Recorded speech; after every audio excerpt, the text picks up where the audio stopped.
Well, imagine what it would be like if you're homeless. Where would you sleep tonight?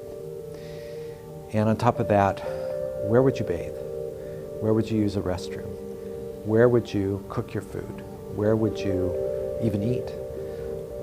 At the human level, without a decent place to be sheltered, your life just starts falling apart, and rapidly. When it's rainy, we really can't wake up as easy as dry days. We feel more exhausted. Depending on what you're living in, like in a car or a van, you'll wake up to a lot of moisture.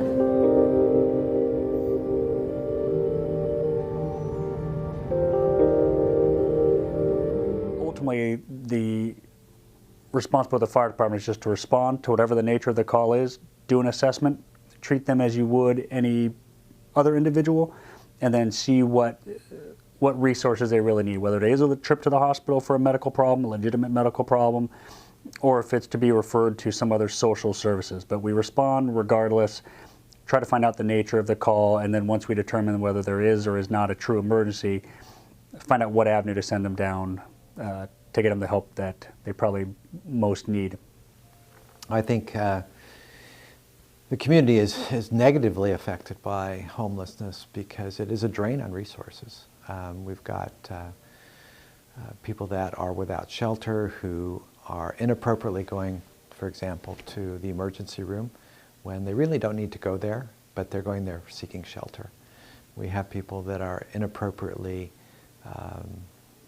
taking resources that in our jail systems. Some people think it's better to stay in county jail than it is to be out in the rain and the wind and the cold during the winter time.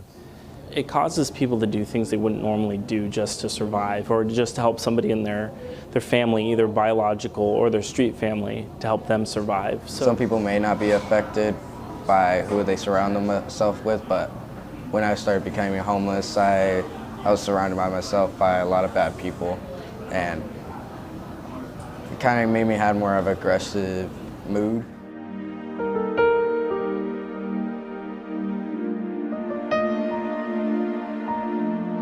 Homelessness, though, in South Kitsap, from what I've noticed, at least in the demographic that I work with, it's a lot of couch surfing. A lot of people that they're just staying at friends' houses for a week, or they stay at a friend's house for 2 weeks, or for a month, but then they have to move on because they get kicked out, or whatever payment they were giving, they weren't able to give anymore. You see a lot of things like that. You don't necessarily see a bunch of people just like sleeping on the side of the road.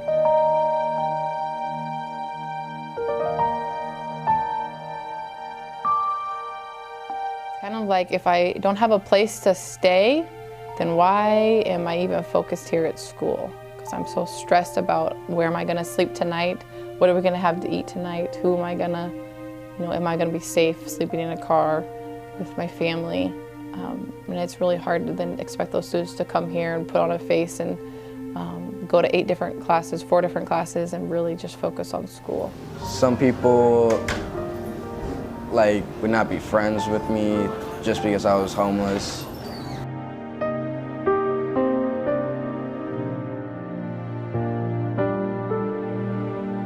If you're homeless, it's hard not to just experience the trauma of becoming homeless. In many cases, individuals are victimized. In many cases, people experience post-traumatic stress disorder. In many cases, their depression and anxiety and any other types of mental illnesses that they might be dealing with are only exacerbated. They're made worse by the fact that they're living outside.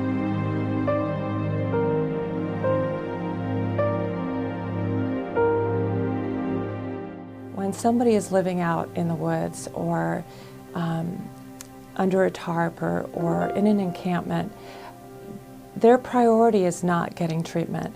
Their focus is on their survival.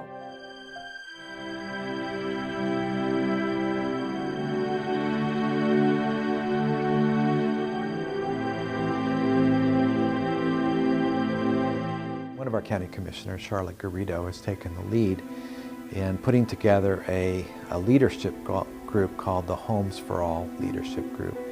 They've been meeting once a month for about a year and a half, typically about 50 individuals attending the meeting, and we're just looking at homelessness on a holistic approach. I'm really pleased that we worked together this last month with the City of Bremerton and the Mayor, Mayor Wheeler, and come up with an innovative program to do homelessness prevention.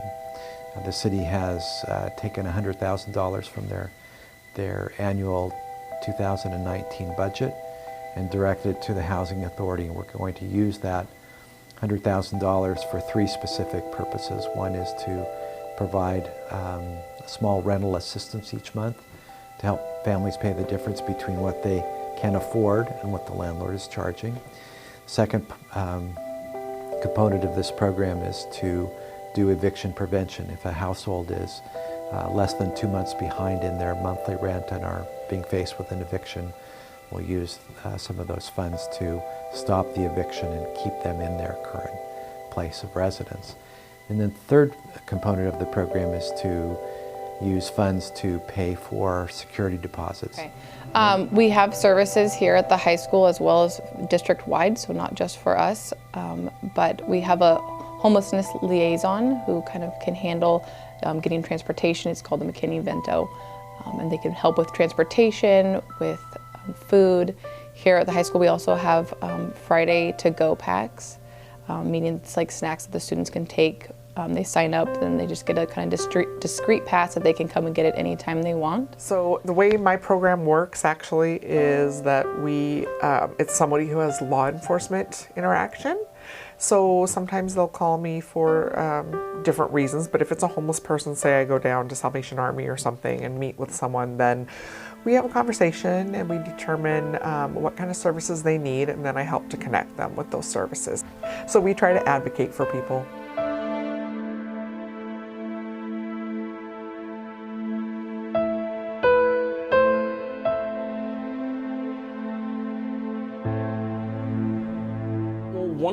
One of our mission statements is to change the world for homeless youth. And that means that we work with youth one-on-one through our programs, job trainings, case management. We're able to work on some of those tangible things that they may not have, like getting an ID, getting a birth certificate, things like that. So we try to help them in those real tangible solid needs, getting resources, getting other agencies involved that can help them. But one of the other things that we try to do at the Coffee Oasis is try to transform the community around the youth. And one of the ways that we do that is by just advocating, getting information out there about homelessness. I mean, here in Bremerton, it is breakfast and lunch 5 days a week to anyone that is suffering homelessness or find themselves in need.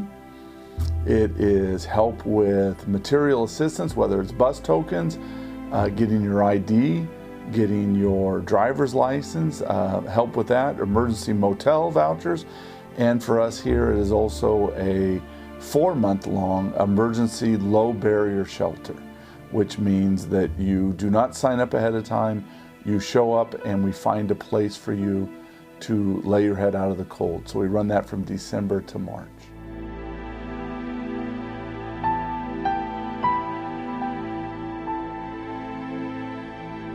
It's a fast-growing crisis, very unfortunately, and we live in a society that makes it very difficult to get out of homelessness. There's so few services that we can offer and fewer spaces within those services, and so that's difficult. It's also the perception of homeless people. I think the good starting place is just to understand the significance of the problem, to understand how serious it is and how it impacts everybody, and then to figure out where you want to invest your time or your money to help people. Not a lot of us have the time to maybe go and work with homeless kids in tutoring or mentoring, so maybe giving money is the way to go. Some of us might have the time where you can actually get involved and help people learn how to read, or help people find a career, or help people, maybe give them your clothes or things to help them look better in a job interview, or get them training on how to do an interview for a job. But there's a lots of different ways, again, through community organizations, through church organizations. It's just kind of find where your passion is that you can help and then get involved. But beyond that, we need permanent housing options for people that are experiencing homelessness. We need a place where people can go and have a place to live, and they live in a supported environment. So their housing would have on-site support services like health care, like mental health care, like access to treatment services right there where they live. That's called permanent supported housing. We need to bring that model to Kitsap County. Affordable housing is probably the biggest part. I mean, even if affordable housing and drug and alcohol addiction services and mental illness. I mean, it almost has to be three-pronged in that way. You have to deal with their addictions, you have to deal with their mental illness, and there has to be an affordable place for them to live.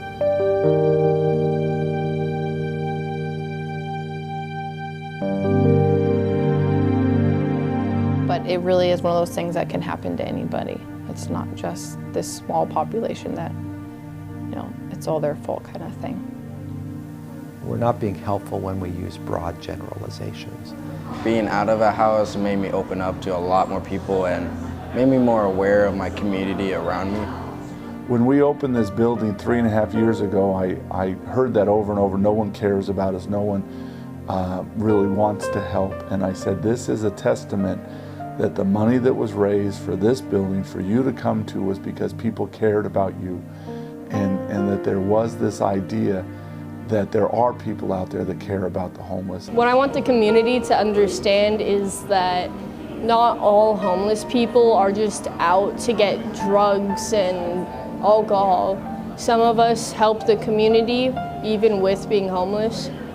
A lot of us help out other people who aren't homeless. Some of us help out with people who need more than we do. Even though we don't have a lot, but we still have a lot of love to give.